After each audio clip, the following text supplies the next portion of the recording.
Hey guys, been a while. Sorry for the delay in uploads. I basically had a broken window in my room here where I film these, and it's really loud on the street outside my apartment, so it would have been very unpleasant to have to listen to that while I try to talk. So I figured I'd wait till the window got fixed before I made any more of these, and the window just got fixed. So here we are. Wanted to talk about Gateron Black Inks. Probably my favorite linear switch. Got them here in the NK65.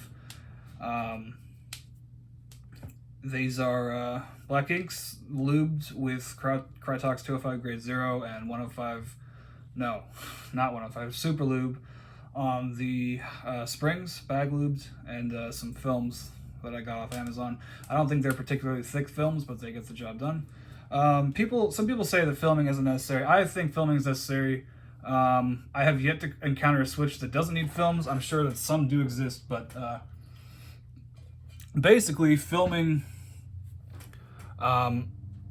if you imagine like this is the top housing and this is the bottom housing, most switches have a tiny gap of air in them. Like the top and bottom housings don't fit together completely flush, so as you press the switch, the top and bottoms collide, and there's essentially, so you basically hear that there's like kind of a slapping sound.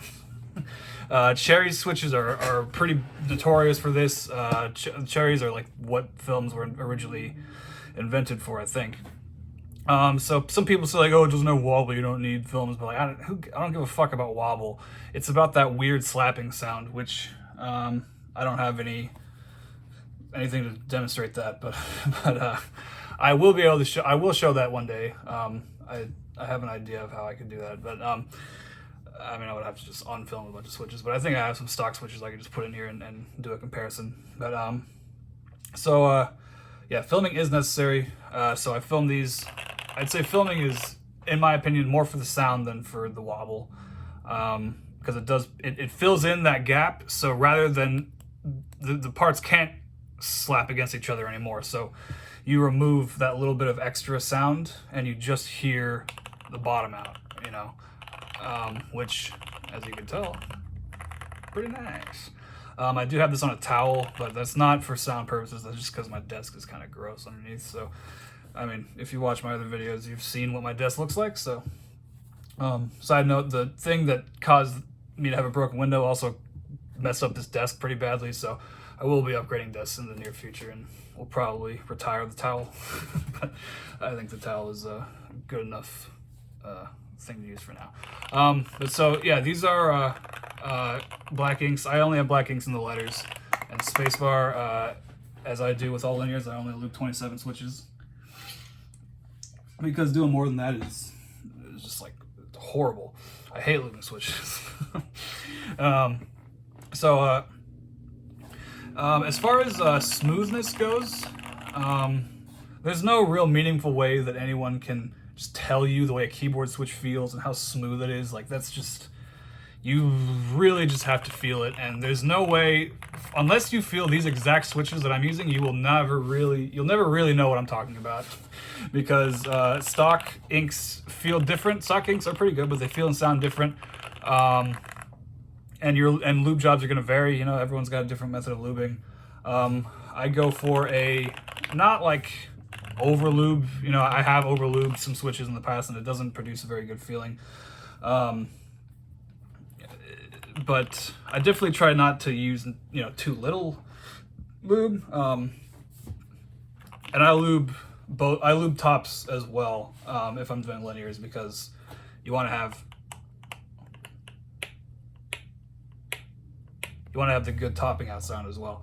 And plus, I mean, the stem does make some contact with the top housing, so I mean, you should lube it. Anyone who says that you don't need to lube the top housing is just lazy. I could do a whole video on like my theories on like how lubing works and what you actually should be doing when lubing, and what. But basically, it's my opinion that when you lube something, it's good to apply the lube to everywhere, because what you're trying to do is get an even amount on every part of the switch that moves.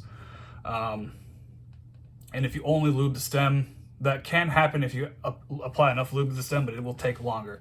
And lube switches have a certain break-in period when you first do them, but if you do it right, the break-in period will be very low or non-existent. But enough about that. So these switches, smoothness, yeah, the reason I bring that all up is because there's no real meaningful way for me to describe the smoothness to you unless I compare it to something else. And hope that you also know what that thing feels like. So that's why I like to do all these comparisons, because there's no real meaningful way to actually just verbally describe this. You know, you can hear it, it sounds good, but you can't feel it. And that's the difficult part. That's why I make these videos. It's because no one understands, and I can't just talk about someone, and I can't just talk to people about. So anyways, these are very smooth. I don't know if I've mentioned before, these are probably the smoothest.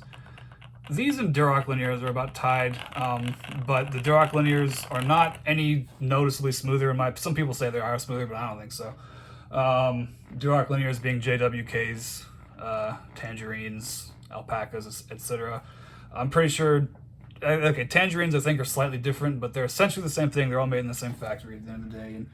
But the inks are made, you know, in a different factory with different materials, secret materials, and whatever it is, I think it works. They're just as smooth as Duroc's stock or lubed, and I think these come completely dry. The Durocs have a thin coating of thin lube, yeah, on most of them. Which some people think you need to de-lube them, but I didn't do that, and that didn't make a difference. But these are dry, and when they come stock. And sound-wise, not very great stock inks. They sound really high-pitched and plasticky, kind of like Gateron yellows do. But with that being said, the Durocs were also very high-pitched and plasticky. Of those two high-pitched plasticky sounds, the Black Inks are a slightly lower pitch than the Durocs. But that's stock, and who the hell uses stock linears, right? So, and definitely, I don't have any stock Durocs to compare with, but they would be a lot higher pitched than this. So, this is also a no silicone and tape modded NK65 to kind of help the sound resonate a little bit better. I've said that it gives like a plasticky sound in the past, which it does when you do that, but I still think it sounds a little bit better than the foam sound for the Black Inks. So smoothness with lube, I mean, they're pretty damn smooth. Compared to stock switch, does smoothness actually matter? I have a keyboard, the keyboard that these keycaps came with, the Leopold, the full-size Leopold with MX Blacks, which were, I believe, the retooled blacks. I don't know if they're hyperglides or what the distinction is there, but they're definitely better than the vintage blacks that I had in the past, which I kind of used to make Franken switches out of. But the stock switches, honestly, when you're typing at speed, it doesn't feel that much different.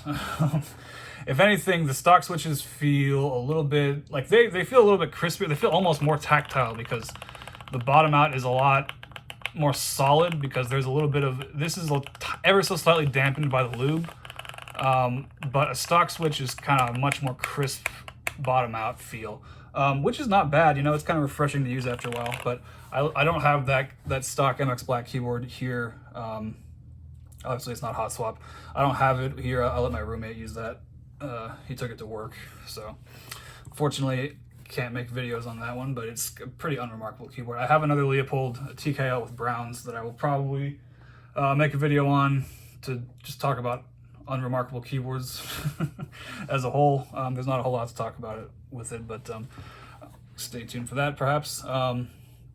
So smoothness, these are definitely in the top, tier of smoothness. I think the only thing that can be smoother than this is like maybe some of those random some of those new linears that I'm not even like the SP stars. I don't know. Maybe some of those, or like those optoelectric switches. Someone left a comment on one of my other videos about optoelectric switches. He was talking about the clicky ones, but my interest in optoelectrics is the linears, because the linears are supposed to be like a another level of smoothness, unlike, you know, something that you can't even, that friction-based switches simply cannot, this is just not possible. With that Razer variable height optoelectric board, that's not what it's called, but the one, I think it's the most recent Razer keyboard that Kairos Ran did a video on, or sorry, Chaos Khan did a keyboard review on. That one you can adjust the how far it actuates, and but because you can't adjust the spring weight. That one sounds cool. He liked it, and it, like, the actual sound of the keyboard as well sounded kind of neat. Had a very like metallic sound. So those are supposed to be smoother than these, but I mean, really, like, this is literally the smoothest thing in the entire world. Like, it's just, it's really, I know something that I can, might be able to give you, not a meaningful example, but it'll be fun to kind of, a fun visual. This knife is incredibly smooth. As you can see, if it were not smooth, I would not be able to open it this slowly without having a bunch of, that one doesn't count because that's the lock bar, but if this knife were not smooth, it would be like that, you know? So that's kind of a similar thing if you guys have knives. That's the type of smoothness we're talking about, like a really nice lubed up knife that falls shut. This one's not going to fall shut because the blade's too small, but, and same with the other one, but those are the only two knives I have handy. But these are lubed up, these are good, similar to these switches. I like lubing knives a lot more than lubing switches because you lube a knife once and you're done. Lubing switches, you gotta do like hundreds of them. But, so I mean, yeah, I can't really meaningfully describe what this feels like, but it feels really nice, and I love typing on these at work. It's funny, like, even if you hate doing your job, you hate typing emails or whatever, but like, you get to type them on this keyboard, it's like, oh damn,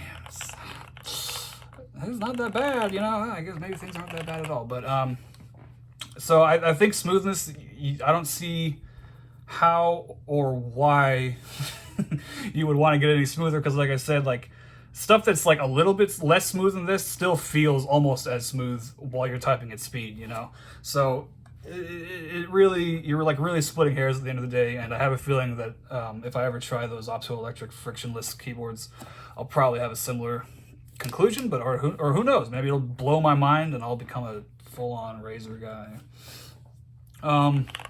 But okay, so smoothness is good. These definitely get these are definitely S tier for smoothness. For as far as sound goes, very good as well. I like, you know, deep sounds for keyboards. That's cool. Me, the guy who's made 3 videos on Zeal clickies. I do like thock, you know. Thock is a cringe as fuck word, but I do like thock. I hate the word thock, but I mean, I do be loving some thock. These are definitely more noticeably more lower pitched than the Duroc linears, or even so this is a bad comparison. So these are my Duroc linears. These are modded Duroc linears with vintage black cherry tops. It's not a good comparison because this is top row. These have heavier springs, so I use them on the number row, and I also don't have enough inks to put up here. But you can't really tell, but you know what? Fuck it. Let's just, we'll do it live.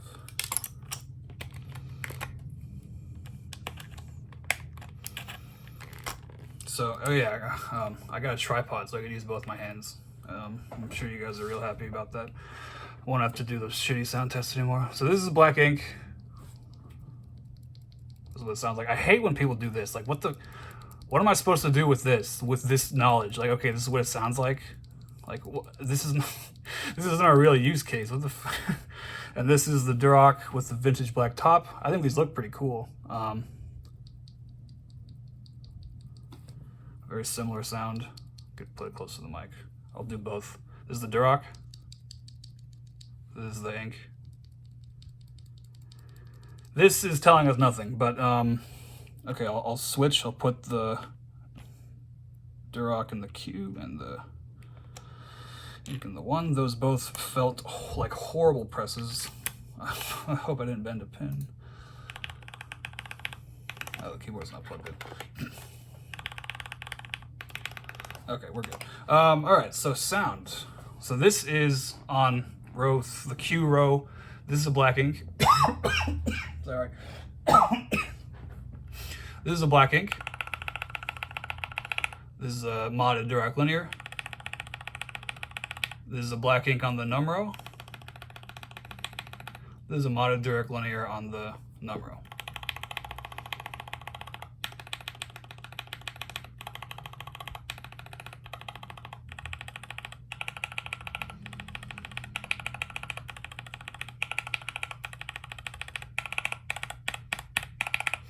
So, I mean, I guess you could, depending on how you want to analyze the frequencies, you could say that the Durock is lower pitched than the black ink, but I think the black ink just, I said this before, but it just has a lot more character to the sound. It's really difficult to describe, but it sounds like this is kind of flat, you know, like, it has the plasticky sound of the Durock, and it has kind of a bit of that plasticky bottom out feel as well. But there's also a certain, like, chalkiness from the cherry, and it kind of makes it sound almost like the switch equivalent of a foam mod. Like, it's kind of, certain frequencies are being blocked out, and, you know, I mean, these are good switches, though. I like these. I just wanted to try the inks, you know, that was always something I've always wanted to try, and I'll do another video on these separately, probably. These have heavier springs, so I do prefer to use these on the with the MT3s. But as far as sound goes, I mean, I guess it's possible to have lower pitched switches than inks, but I think inks just, whatever they're made of, it has a really nice resonance to it. You know, it's low, but it's kind of like rich sounding. It's good. I like it. It's kind of like the clickies versus click bar switches that I think I mentioned this in one of my previous videos. Like, the clickies may or may not have a deeper click than a box Jade, but the box Jade just has kind of a thin, high-pitched sound compared to the thicker, more just interesting sound that the clickies have. And I feel the same holds true for the inks. So, yeah, very good as far as both sound and smoothness go. And, you know, for a time, these were really hard to get. I remember they went on sale during Black Friday for novelties, like maybe 3 years ago, and I didn't. Oh, jeez. Hang on. Sorry.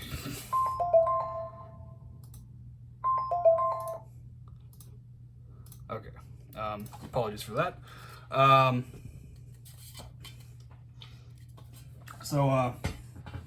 God damn it. So these switches, they have just more characteristics to the sound. I think it gives it a more interesting sound than something else. God, that really derailed what I was talking about there. But very good sound, very good smoothness, very good performance-wise. Oh yeah, so these switches used to be hard to get. I got them. I remember seeing them on sale for like Black Friday or Cyber Monday on Novel Keys, and I didn't buy them a couple years ago. And I really regretted it because I couldn't find them again for a while. I mean, I wasn't looking that carefully, but it wasn't until recently this year that I think they're a little more readily available, and you can get them through vendors like Makibo, and I was able to pick them up rather than having to do shipping, so that was cool. And I'm pretty happy with them, honestly. I'll probably I enjoy using these, but like I said, I think they're a little bit. They would need to be a little bit heavier if I wanted to use tall keycaps for them. I guess the weight is kind of optimized for cherry profiles. You know, I mean, that's like what everyone uses. So when using cherry profile, your finger is much closer to the spring, so you feel the weight the spring a little bit more. But yeah, that's about it as far as what I have to say on the inks. Very good linears. Would recommend. They live up to the hype, absolutely. So I could do a sound test now, and I don't have to do those shitty phone. I mean, I'm still using my phone, but I don't have to put the phone down. You know, I got an actual tripod. So I'll do a 50 word on monkey type. This is gonna be kind of hard because I have to look around the tripod, but it's all good. Okay. No. Okay.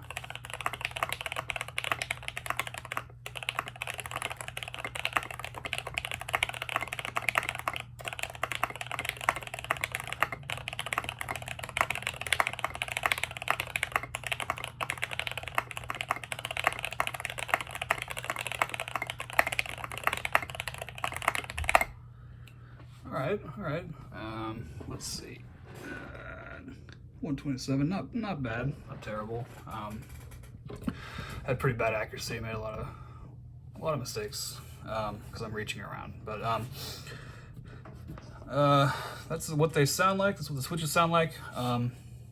These are definitely some of my favorites. I will be coming back to these periodically, as I do with all my favorite switches. So yeah, that's about it on that. I will be posting more videos soon.